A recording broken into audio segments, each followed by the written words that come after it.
Hello, beautiful friends. I just have to go back in this amazing song, the mantra, and that's the reason why Divine Mother chose it, is that high, beautiful tone in the middle of the song. Let's do it again. Hari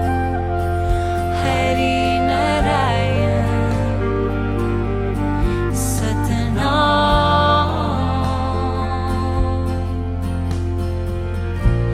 Sanarayan Vaheguru Hari Narayan Satnam Sanarayan Vaheguru Hari Narayan Satnam. Was everybody singing along? I really hope so. Because it is in these high tones that we accelerate our ascension into the bliss of the rainbow body.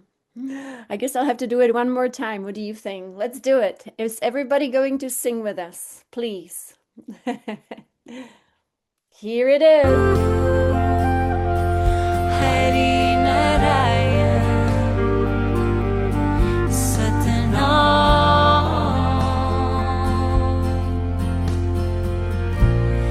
Sanarayan Vaheguru Hari Narayan Satnam Sanarayan Vaheguru Hari Narayan Satnam. And so it is. Yes, please. If you guys know, this is from an album, The Cosmic Gift. And I don't know how to pronounce it properly, but maybe some of you already posted it in the chat. Sirgun Kaur. And the song is Sat Narayan. Just beautiful. Every time when we do these calls, I always meditate before and ask Divine Mother, may we hear the tone you want us to hear. And so then she kind of plays something and I have to find it. So I feel so grateful that we were able to find this. So this will be the tone. As you know, we always start our calls with a tone, with a frequency, with a vibration. And hopefully we always sing along or dance along, move along, whistle along, hum along.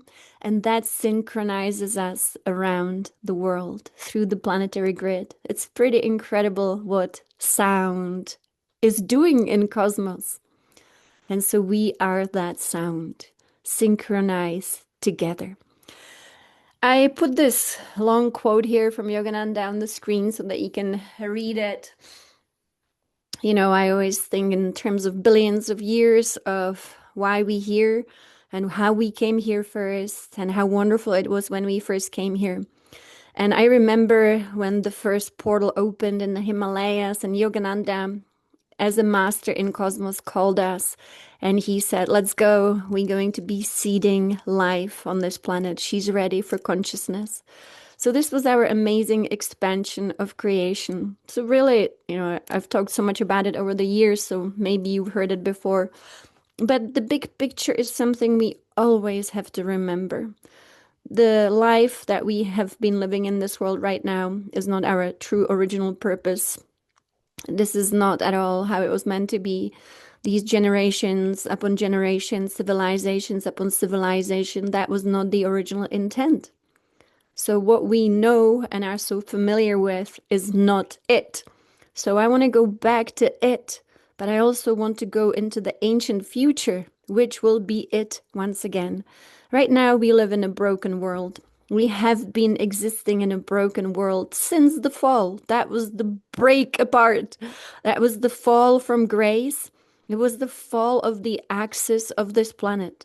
Since then, you and me have been coming here to help to fix this broken Garden of Eden, Truly, you can always apply this miniature ecosystem of this planet to the big divine reality. So, as a gardener, you know what goes wrong when you have infestation. You know when you have mold. You know when you have all these bugs that are eating everything away. When you know that your plants, your trees actually have disease. You know you have to fight for them. And so here we are, the gardeners fighting for this planet so that she can go into full on salvation, which is full on ascension. So, yes, Yogananda eventually said, this world is one of the worst places in creation. And that's why we're here. And that's why we have been coming here. But it's not how it all started. We had what I would call a cosmic glitch when a force came into being in this cosmic cycle that was selfish. That was a psychotic force. If you know anyone who's a psycho, maybe, you heard something in the news, people that are capable of something so terrifying that children of God could never be capable of, then multiply it and think in cosmic terms, that kind of psychotic force caused actually the fall from grace. And so that is not the original. So now we ended up in a world that Yoganaya called one of the worst places in creation. Honestly, I only have been in one worse place than this. So, traveling through multidimensional realities. So that is quite, I would say, a job to be done. That's what we need our divine muscles for, the divine self. So we have been coming here for a very long time, and we are part of the evolution on this planet. Originally, beautiful divine idea. Cosmos is always operating at the principle of expansion. So Divine Mother, she loves to create novelty. This is what the divine self does. The divine self is always trying to find something that hasn't been done before. It doesn't want to repeat what already has been done. It is the creator. And the creator would never want to create a planet just like one that already has been created, humanity that already exists on Venus. No, it is all about novelty, innovation, new ideas, new DNA, new form, new species, new containers for divine consciousness.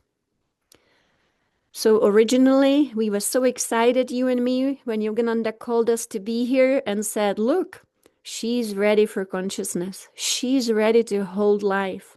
She's ready for evolution. She's ready to host divine beings in their form that is not the body, but a form, the rainbow body, the light. And so that was the first time. And then we went through what people refer to as the fall from grace, which actually is the breaking of the spine of the earth, the axis, the tree of life, and the tilting of it. And then since then, yes, this is the second worst place that I personally have visited in our creation. I cannot tell you if there are many more worse ones than this, but as Yogananda says, one of the worst. So what makes this the second worst, according to my exploration of cosmos, is that the worst of the worst is a place where everything feels like a concentration camp, where you are controlled by AI, where you are controlled by dictators, by military, where you honestly don't have freedom in any way, even illusion of freedom. It's taken away. So here we have some kind of freedom, but the most important freedom is not the political freedom. The most important freedom is also not the freedom of speech, which I don't know that we have, but we have the freedom to close our eyes and to go within and find the power of the divine self. So that is what is available in every moment, no matter where you are, no matter what situation, no matter what's going on, no matter how difficult, how easy, how hard, no matter what, we can always close the eyes and contact the divine self. I often share, many different stories that allow me to actually explain things. I would not know how to explain things. I don't want to read books. I don't want to repeat somebody else's stuff. I want to find new ways of explaining it based upon experience because that is the most powerful. If I now will be listening to some teachings of non-duality, they all might sound the same because they all accepted the same language, but they might not have the experience of non-duality. So how do you explain things without the experience? You have to use language. But here we have so much fun because we have the energy. We have the energy and the words do not matter. And so these are transmissions to share the energy of the experience that is for all of us to ignite us. This is all about igniting. One day, Divine Mother said, these calls will be ignition. That means within each one of us is a flame, and with these experiences and transmissions, we will ignite these flames so that they have their own divine ambition to reach all the way for the divine self, and then, of course, be liberated. How else? So I mentioned the divine self is always available, especially once we practice. It's much easier to practice when your life is not falling apart. It's good to practice when nothing is falling apart. But if life is falling apart, it's also the one and only reasonable thing to do to reach for the divine self. And so, one of the stories I have when I was a monk, I was a male monk. I believe it was in Tibet, but I cannot tell you that that is so. But we had an invasion of kind of police force, something similar to what happened in Tibet with the Chinese. And so, that kind of era as well. And when the guns were against my head, all I did, I closed my eyes, I took a deep breath, and I just went inside the flame, the big fire of the divine self, which was in the heart. And then that was the end of it. So, no matter how stressful the situation it might be, the divine self is actually completely peaceful. It doesn't panic. It's so amazing to actually go within the divine self when there is no worry, no panic. It's just one big peace. You close your eyes and you in that light. That's it. And no one can take that away from us. So that is the real freedom we have here. That's, I recommend, of course, practicing because sometimes we have situations in this so-called life that might seem challenging, but the challenge ends when the illumination of the divine self is what shines within us and through us. It dissolves situations. So yes, Yogananda, he didn't love this world at all. Just like no avatar loved this world. Isn't that crazy? You look at all the avatars since the fall, they were all can't wait to get out. I can't wait to leave. I don't want to be here. I'm not here. I'm not going to be here. I'm not going to be in this world. I'm not even going to be of this world.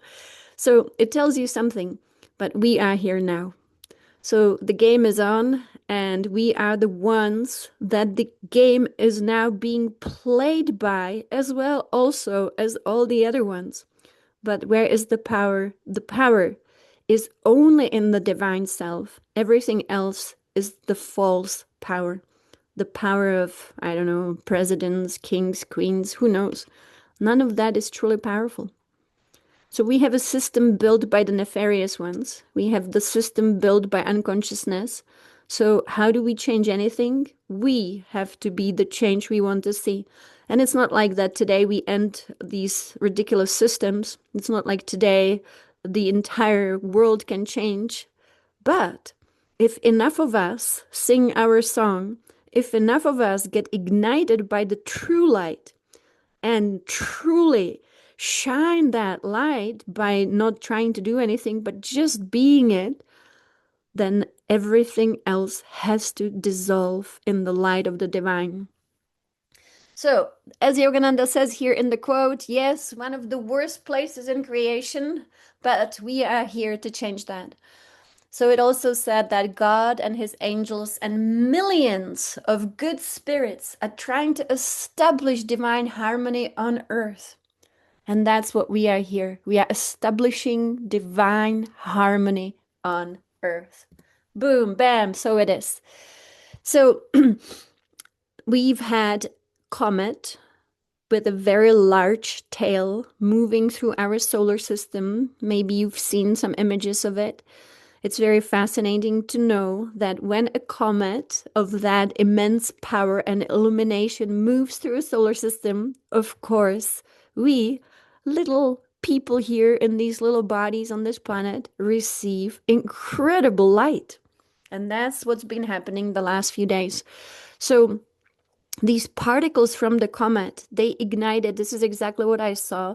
So I haven't really slept for 3 nights, but I think it's just the energy of the comet. It is, of course, affecting our nervous system. It's affecting our physical body. It's affecting our brain. And this is the time when we are all being called by our divine self. This is the time because the divine self is like, okay, this is ascension time. This is salvation. No more reincarnation. This is the time. And so we are now so lucky to be illuminated by this incredible light. So I was laying in bed, and I always describe the same technique. Even for hours, if you have to lay in bed, don't get up. Don't go anywhere. Either listen to Orin, or if you cannot be playing something, if you have family members sleeping next to you, then simply meditate in your third eye. So I was doing that. I was just focusing on the third eye, repeating I am that I am, and then chanting Om in my head internally in the third eye. Next thing you know, this screen opened up in front of me. I was so blown away. It was none of these random visions. It was a screen, it opened up, and I saw this. And it just stayed there for very long, and I was able to see it, study it in detail. Oh, it took my breath away. So couldn't sleep after that either, but that was okay. Yes, very good. Keep doing your practice. You will never regret. So I saw how the tail of the comet created a stream of light that is penetrating the entire planet. I saw that every child of God on this planet, and we don't know how many millions or billions we have here, we don't know. We know that not every person is a human being, and that's okay. Big revelations are coming. But every child of God who is on this planet, whether it is millions or billions, was ignited from within. I could see everyone's heart flame and not just, some little flame. We were fire. Just that's all I saw. I didn't even see the body anymore. It was just pure, divine, sacred fire of spirit.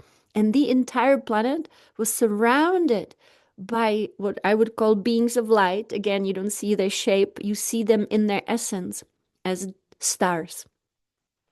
Billions, zillions, trillions, I don't know, uncountable amount.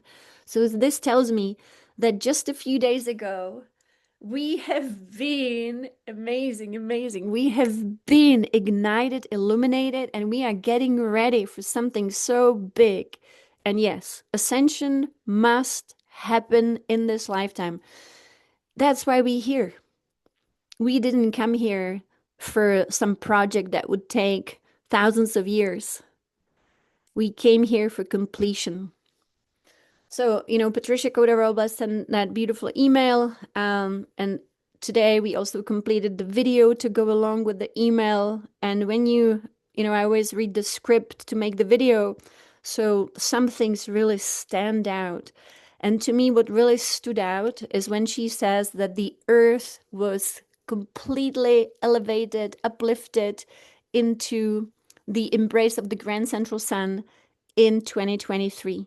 And you know how we created so many activities of light, how we created and co-created videos that supported this, how we were aligning the planetary axis for ascension. So to me, that's already such a huge, huge success. And that, of course, led to the end of the veil and the end of the false matrix. So it's just a matter of time, but not too long, of course. And she mentions, of course, 2030 as the threshold. So can we just be lazy and do nothing? Is that what's going to work? No. This is the time to absolutely be, not become, but be your divine self. You already are your divine self. Sometimes these days, when I do my meditation, I just go to my meditation room. I sit down in my meditation chair, I close my eyes, and I think, okay, I'm going to do my breathing techniques, the alternate nostril that we have practiced together. I'm going to do the breath of fire, then I'm going to chant my alms, then I'm going to do my meditation. And just sitting down and closing my eyes, doing nothing but just showing up, the divine self completely becomes visible in its highest illumination. So, this is the time when things are just so accelerated. So, I want to encourage my dear brothers and sisters and brothers here, the children of God, to every day show up for your divine self. No matter how easy or difficult life is, this life will cease to exist. What will continue is something else, and it will continue as the divine self, which is eternal. It's the human person who always has problems. And when they don't have problems, soon they will have some worry. And especially when it comes to our physical reality. It could be, many people worry about well-being, well-being on all levels. People want to be well. Well, that is our divine birthright. So if we are not well, we are simply not fully connected to the wellness of the divine self. So the most reasonable thing every day, divine self. So I only teach what I live. If I haven't seen the incredible miracles in my own life every day, I would never dare to sit here, speak into this laptop, and teach it. It has to work on the personal level. You know how many teachers and coaches we had teaching about great relationships and they were divorced and single. How many teachers we had who taught about abundance and they were poor. So if we want to teach about consciousness, we must have made contact with the divine self. So all that we share here is always all about the divine self, and then everything else just falls into place. So, obviously in the past we had a different path, and I'm going to speak about it in a moment. So, I just found it fascinating. I was watching the news from Hawaii, and this was the official news channel in Hawaii, and they were showing that the last 2 nights, these bright green flows of light appeared in the sky in Kona, Hawaii. So, maybe if you live in Hawaii, you've seen it too. This was inexplicable to scientists. But these are the particles from the comet Pan-STARRS. So this is amazing. The light is not only visible, but it's transforming us. So transformation is here. I thank every single day to the teachers that have been coming through us here, who have guided maybe thousands of us, maybe even millions of us in this world, who have been guiding us along the path of self-realization. And one of the great teachers, of course, is Orin. So this is the way that I personally have seen Orin, but that doesn't mean that Orin will appear that way to you. Always have an open mind. We don't do dogma here. We just show options. So when Orin came into my life was, I would say, pretty ordinary when it comes to situations. And I wanted a lot of change, which is the typical human condition. You want to improve everything you can, of course. You don't want any area of your life to be an area where you struggle. And so there was so much that could have been improved. And, whether it starts with relationships, childhood stuff, parents, job, career, mission, purpose, soul contact, you name it, everything. And then Orin came into my life. And it started with just 30 minutes a day. And then little longer, little longer, little longer. But it did start with just 30 minutes a week, actually. That was my first thing. And I can tell you that when Orin takes you on the path of self-realization, Orin will not fail you. The path of self-realization will not fail you. And it will only get better. And this is so interesting. First you see improvements in all those areas that you wanted to improve. But then once you make contact with your divine self, everything simply is lifted up into the light of the divine self. If there is any disharmony in life, what we call life, the human condition, the light of the divine self solves it. It is the solution you didn't even ask for. And then it's constantly with you. And you can have situations that might be difficult, and you might have even things that you need to solve, but no longer will you go to the lower personality self to try to find a solution by thinking about it. Now your mind works differently. And this is my hope for everyone here on these calls.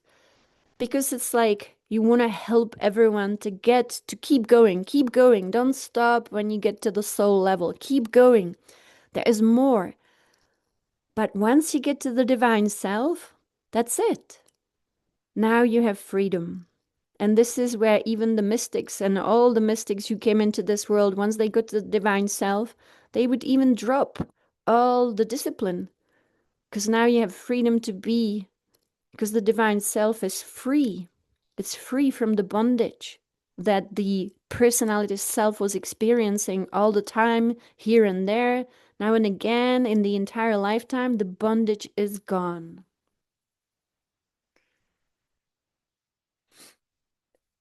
The divine self is the magic wand within us all. So when we keep going, it's obviously like you have a race. You want to go to the grand finale. And once you get to the grand finale, you meet your divine self and you realize, oh my gosh, now nothing needs to be the way that it used to be. You have the freedom to meditate if you want to, the freedom not to meditate if you don't feel like it. But, again, I heard so many mystics say that. We just need to make sure that we got to the divine self and that it's not just ego saying, oh, now you're so enlightened. Now you don't need to do anything. That's the ego. Once you know your divine self, everything becomes clear. It's 100% clarity, 100% creativity, innovation, inspiration, solution. It is divine perfection that can always be improved upon, but not because it needs to, but because you feel inspired. So inspiration becomes the new way of thinking. You can even pretend to be human then, and you can have conversations about human topics, even though you know at the level of the divine self, those topics do not exist. You become kind of like the free Dattatreya. You now the character in the play who knows it's a character, so the character is awake in the play. That's a whole new level of playing a game. Now you can have fun. That's how the mystics ended up even having fun when they had cancer. They ended up having fun with it. Imagine, that's a whole new level of existing. I don't know which mystic it was, but there was a mystic who obviously became completely his divine self-consciousness and who was saying, "Oh, cancer, that's new. I've never played this role before." Nisargadatta Maharaj, I think he had throat cancer, and he would not change a thing about his character in the game. He was having fun with it. He didn't want to change a thing about it. People were saying to him, you need to heal this, you need to go there. He was like, no, I am not here. You don't realize who I am. I'm not in this world. I'm playing it from behind. Behind. From above, actually, to be precise. So the things that seem impossible become possible.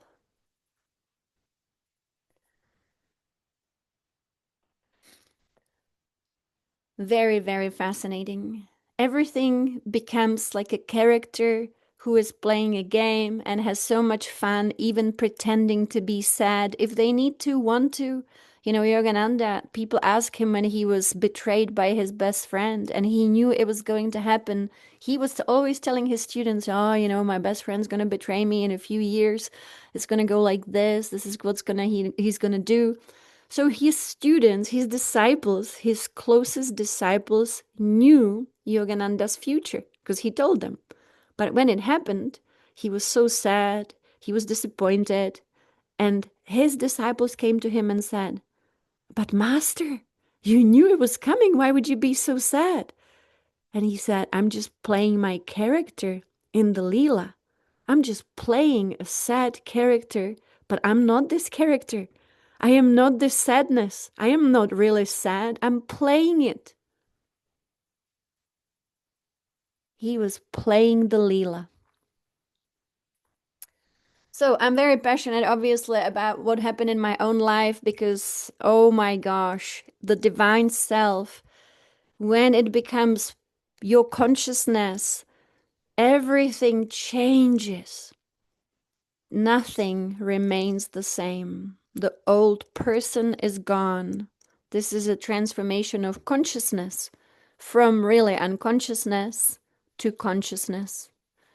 So that's why I think if everyone in this world could be one with the divine self, I and my Father are one, if that was true for all of us, because we know we are not actually separate from the divine self. It's always just a breath away. It's just one heartbeat away. It's just one moment away. And it is a breakthrough. So we are not separate from it. And yet, the illusion is definitely between us and the divine self. But it is not true because it's an illusion. So if you've been to, for example, the World Congress on Illumination, uh, I presented, I think, I don't know, 3 or 4 times. One of the presentations, I had a black umbrella that one of you lent me. Thank you. And so I was showing if there is the lamp of the divine self, the illuminating sun above my head, which it is, and I put a black umbrella between my being, my crown, and the lamp, then obviously the lamp is there. It's shining right now. Didn't go away. It's right there. My crown is below it, but between my crown and the lamp, the illuminating sun, is a black umbrella. It's time to let go of that black umbrella. That was the only illusion of separation because nothing can actually separate you from something that you actually are. So, in the divine self is absolute freedom, and the freedom is so big it's indescribable to those who have forgotten it, but we all will remember it. It is freedom so big, and one of the things we will be doing during our online retreat with Oren, which Divine Father instructed us to do, as the final liberation from samsara, we will do step 1 in May, step 2 sometime around the beginning-ish of June to be ready for the incredible solstice. So, is it easy to be liberated from samsara? If it was easy, there would be no people in this world. If it was easy, everyone would have ascended a long time ago. So what made it so difficult? Well, it's again not the original design. Who created samsara? Some people say we created it ourselves, so that would be silly to do. Why would anyone want to create a trap? As you know from the second coming of Christ of Yogananda, there was a force, the psychotic, crazy being that actually was a real being within this cosmic creation and had a lot of hierarchies of itself. And they created a world disconnected from divine reality. But they took the original design, they took the original divine matrix. So it's a little bit like taking the original game, let's say computer game that is coded to be wonderful. And now you tweak the code, you degrade the code, you change the code, but you're changing something that was originally beautiful. And you turn it into what exactly it became: imperfect duality. Imperfect duality. Let's always have that on our divine minds. The trap could only be so incredibly functional and reliable, unfortunately, because it was created as imperfect duality. As long as we are in it, let's not forget. What is duality? Duality is the world of good and bad. It is the world of good, great, angelic, and evil. It is the world of perfection, but also imperfection. And so it is imperfect in its essence, so that it can give you the illusion of perfection only as a trap in duality. When Divine Mother showed me this, I was blown away, and she was inviting my own consciousness to rise above it. And the training she gave was not easy at all, because she was saying, you can't be in it. You can't be looking at imperfection and trying to create perfection. It's impossible. You have to transcend it, be aware of it, not react to it. So once she explained it, I said, Divine Mother, I'm so sorry, but that's why the trap is working, because it seems so impossible to transcend it.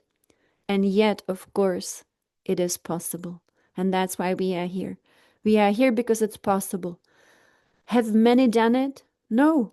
Again, that's why so many are in this world. So many have been in this world. So many generations upon generations. So many past lives.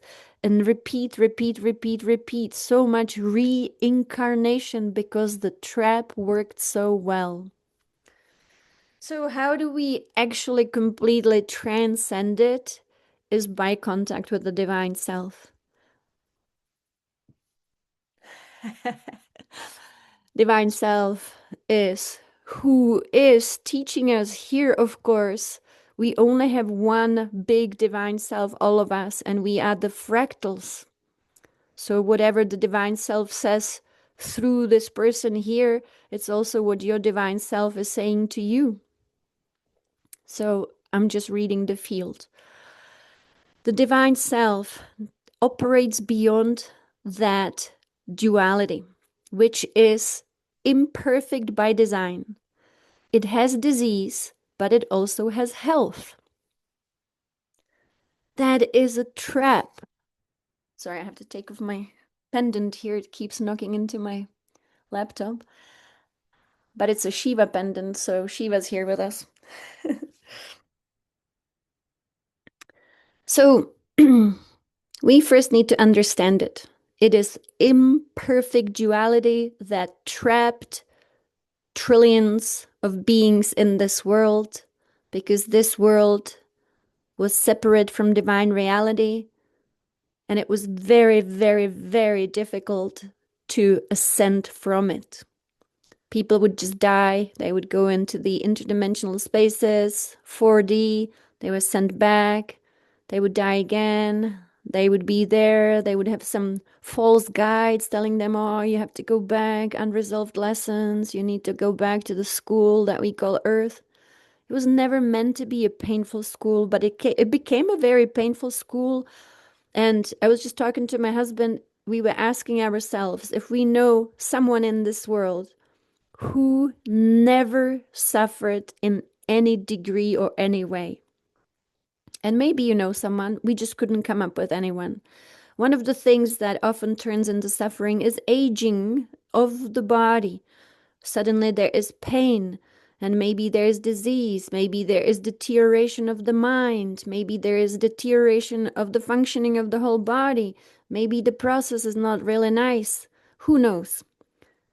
But that alone became normal for, I would say, all human beings who came here and were born in a human body. But it never was meant to be that way. So during our final liberation from samsara, we will address one of the things that also has kept everyone here trapped, and that is the beautiful divine vehicle originally that was degraded to the physical body that we are in. The physical body we are in is the degraded version of our original form.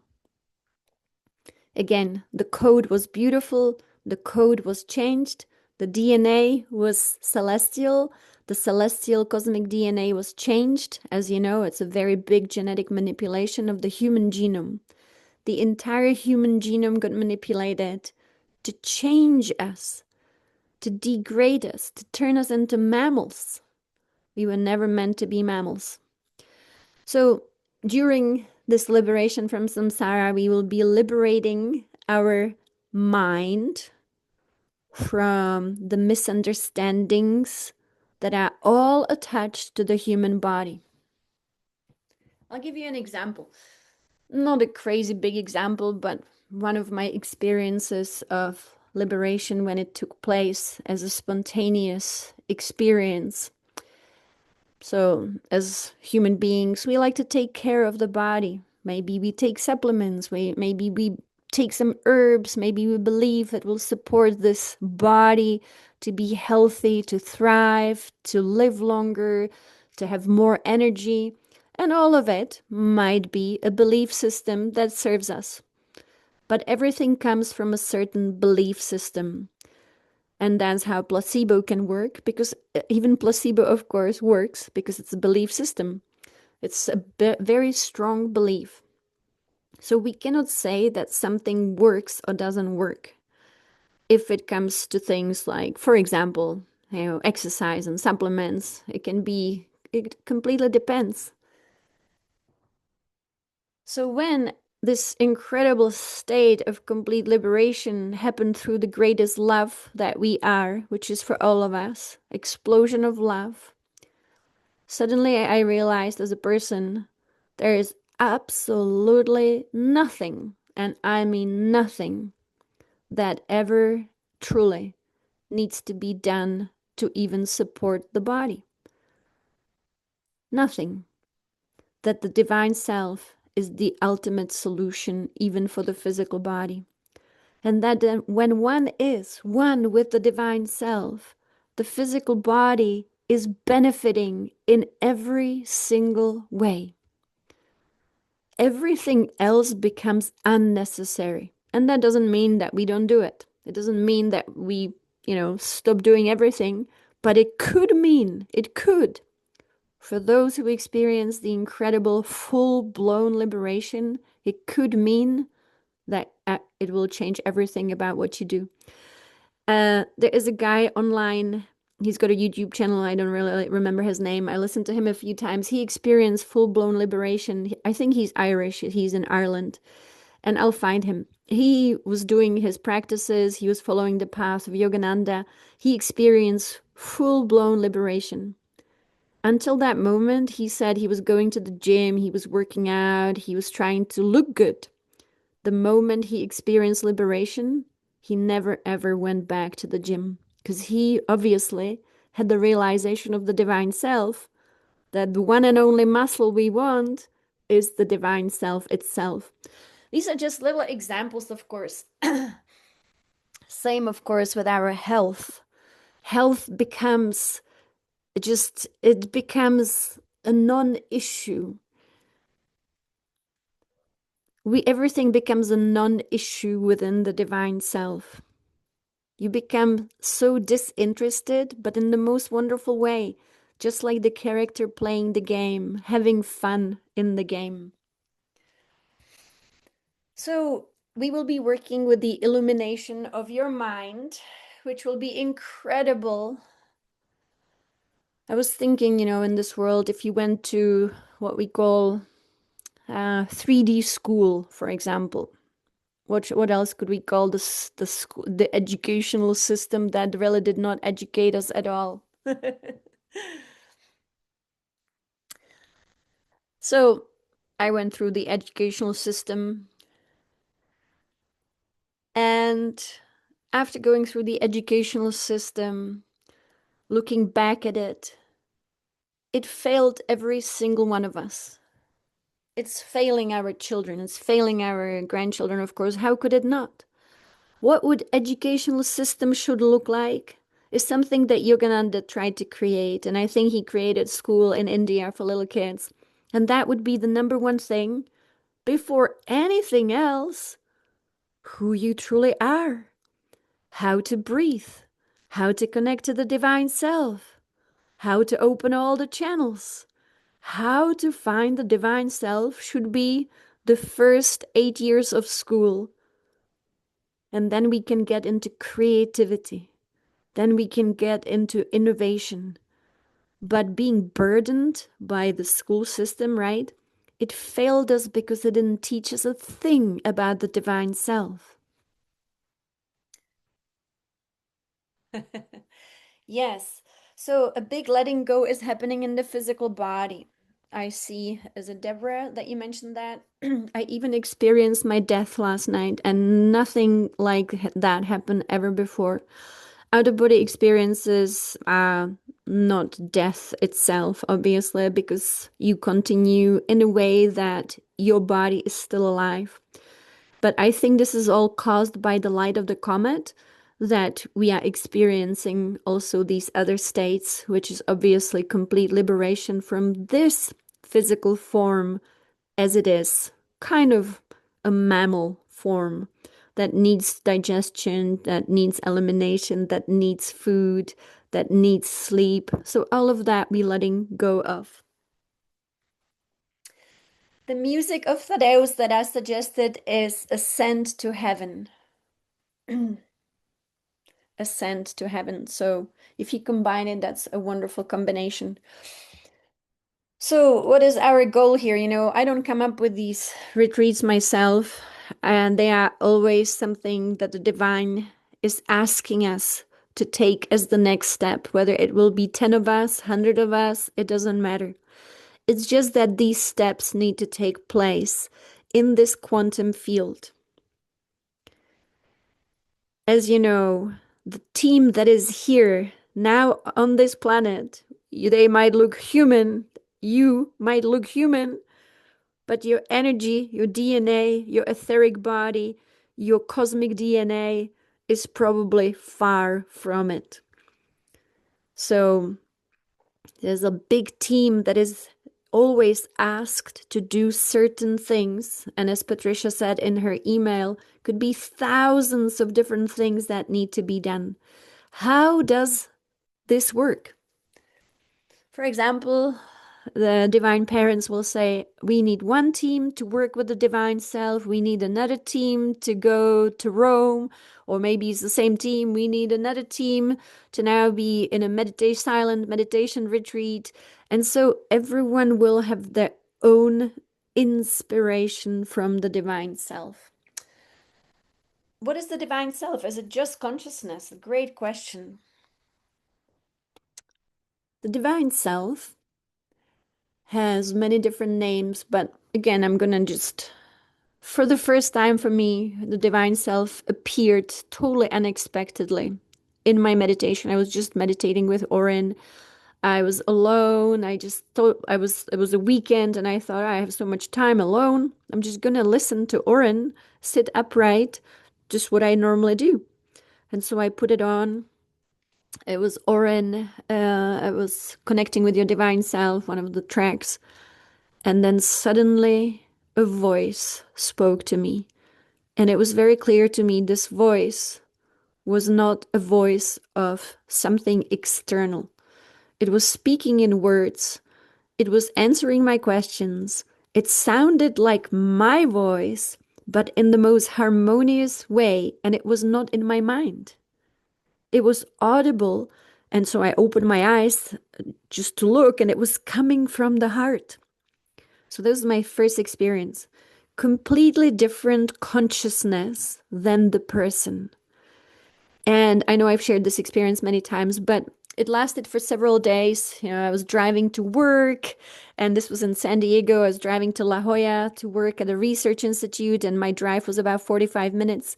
And the divine self kept answering all my questions those several days during my drive.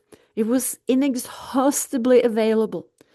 And so, as the human person that I was, I had a question. I said, is there anything that could disconnect this. And the divine self said, no, I am always here. I am always available. But it is up to you, human person, to make contact with me. The radio is a station. The station is on 24/7. But it is up to the person that we are to make contact with that radio station.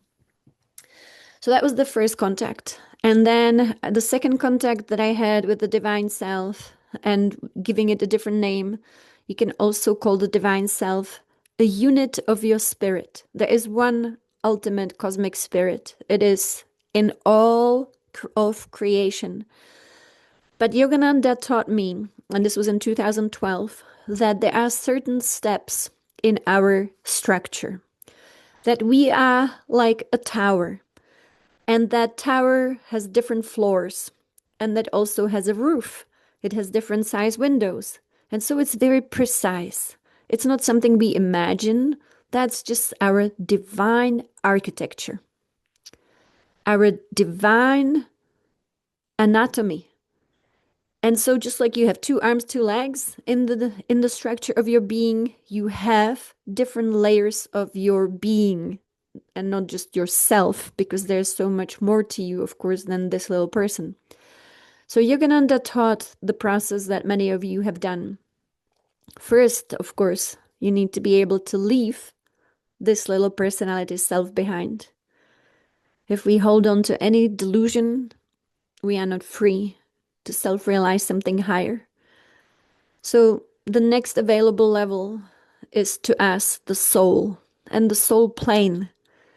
And that is not yet the divine self. The soul is very important, especially to us human beings. It fulfills its purpose. But that alone is not self-realization. And then beyond the soul, at the higher plane, is a unit of your spirit. Yogananda always, when he taught me this, compared the soul to a sea, like the Red Sea, Mediterranean Sea, a body of water that's pretty large, but not as big as the ocean. And then beyond the sea is the ocean, and that is the divine self, and that is spirit. But just like there is one spirit, it can fractalize, and your unit of spirit is what we refer to as the divine self. There is no way that your divine self is different from my divine self. They must be fractals of the same spirit with the same equipment. And that's why at the level of the divine self, you could say there's only one of us. And yet there are many.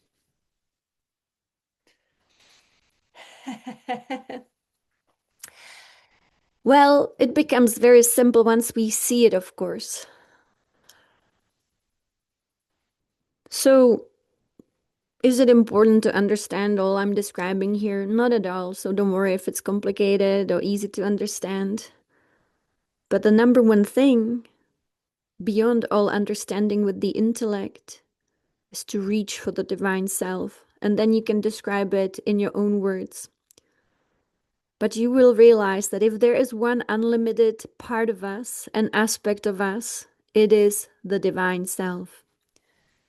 So we always receive, different explanations from the divine self. But again, the definitions and the explanations are just pointing at the most important goal that already has been fulfilled, and that is one with the divine self. So now we can start practicing. Every single day, start your day with the most important of all important things. And that is, for example, you can stand in nature or sit down at your altar, whatever it is that you do. And take a moment to close your eyes, connect with the love that you are. And you can talk to your divine self. Divine self, I surrender to you. I completely surrender this entire day here in this world to you. I surrender my consciousness to you. I surrender actually my life to you. Please work through my consciousness as inspiration. Guide me through all these different situations. Inspire me. Show me the way, so that in this labyrinth of this incarnation, I'm always on the path of the light, which is divine will, which is divine plan. That's all.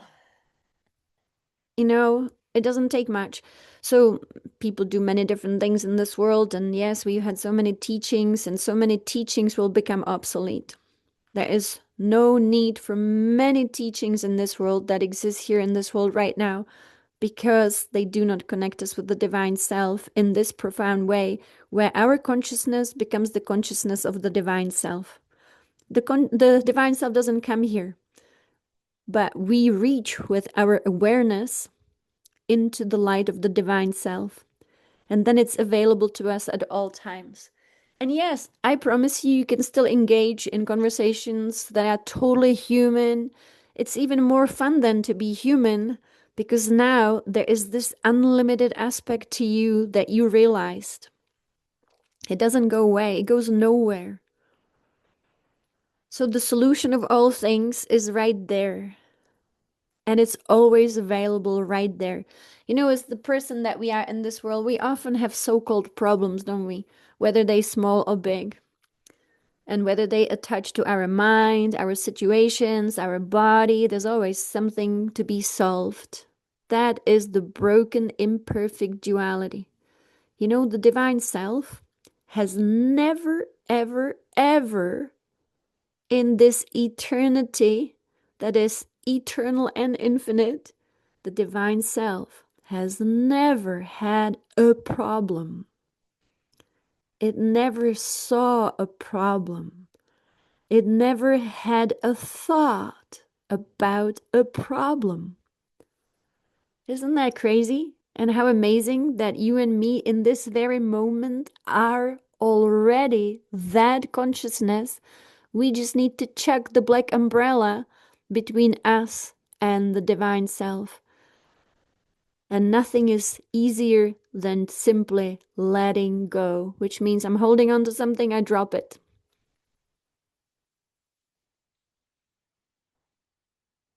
Yeah, I look at the human condition. No mystic felt deep satisfaction at the human condition as it is now. No mystic look at this world and say, oh, I love how it all works. War here, war there, abuse here. No, that's not how the mystics ever found satisfaction in the world. As Yogananda said, get out of the samsara. How? The divine self is our lifeline. It is our ladder. It is our elevator. But when we get very good at this, it becomes our rocket. And that is the difference. Sometimes when you go out of body and you already made a lot of contact with the divine self, you shoot like a rocket. You don't just ascend slowly. And so that is the goal here. I call it divine aspiration. The real ambition, not to be something else. That's what I was looking for, the word ambition. In this world, there are so many ambitions. No. I look at, kids and grandkids and I think, oh my gosh, they need to know the divine self before they are completely dumbed by the system, which will tell them that ambition is to go through this school, get this degree, earn this money, buy this house, marry like this, earn like this. No. Divine ambition must be fulfilled first, and that is the divine self. And then nothing else matters. It really doesn't. It's all taken care of. After that, so what happens to a person when they are one with the divine self? Then they don't really have a plan. The divine plan becomes the plan. And the divine plan becomes known through what Yogananda call intuition or simply knowing, inspiration. And you are constantly inspired whenever the time is right. You also receive nothing when the time is not right. The divine plan has its own timing. And so you could feel complete nothingness and silence, and suddenly you get inspired. And inspiration doesn't come from thought. It's not like you were thinking about a problem and you're like, ooh, I need this. I really need this. Or I want this. That's not the divine self. Divine self has no wanting, no needing, doesn't think about things, doesn't do like, oh, let's look at the pros and cons. That's not the divine self. That is all the personality self. The personality self constantly has to calculate something. It makes also bad decisions. The divine self cannot make a bad decision. It only makes a decision as inspiration when the right moment, the right thing, the right condition, the right situation is right here, right now. If we are thinking about the future, that is not the divine self. If we are contemplating something about the past, not the divine self. It is the misuse of our thought. So if we want to know the mind of the divine self, it cannot be past, it cannot be future, but it's also not about the now. It's not thinking about the current condition of your life, because that too is just thinking. The divine self does not see any condition. It just is the perfection of all things in every single moment, eternally, inexhaustibly, and it does not need to solve a thing. So that is what liberation is. It does not need to solve a thing. It is amazing. It is the greatest state of being. And when it is every day exercised, which means the divine muscle of your divine self is working with you together here in this world now, it is such an amazing, liberating way of being. And that is the full archetype. And I think that's what the mystics talk about when they talk about Dattatreya. I don't think specifically that Dattatreya was a person, but it is another archetype, like the fool, playing in the world of Leela, but knowing that you are playing. Yes, I do believe if I was in charge of this world, if somebody said, you're in charge now, what would we do? We would have to all self-realize the divine self, and nobody would regret. And then what would happen next? Everybody would be creative, innovative. There will be eternal peace on this planet. We would cancel all the schools that we have. We would cancel all the jobs we have. Everybody would be doing what the divine self would inspire them to do. And I bet you everything would change. Nothing would remain the same. Everyone would be inspired to work together or individually on behalf of all. It doesn't matter. And no one would be stepping on anyone's toes because everyone would understand the oneness of all life. Yeah, it would solve every single problem in this world instantaneously. And then that would be the original design, which means all of us are beings of light, children of God. Everybody's inspired by the divine self, and off we go. And I know that would be just incredible.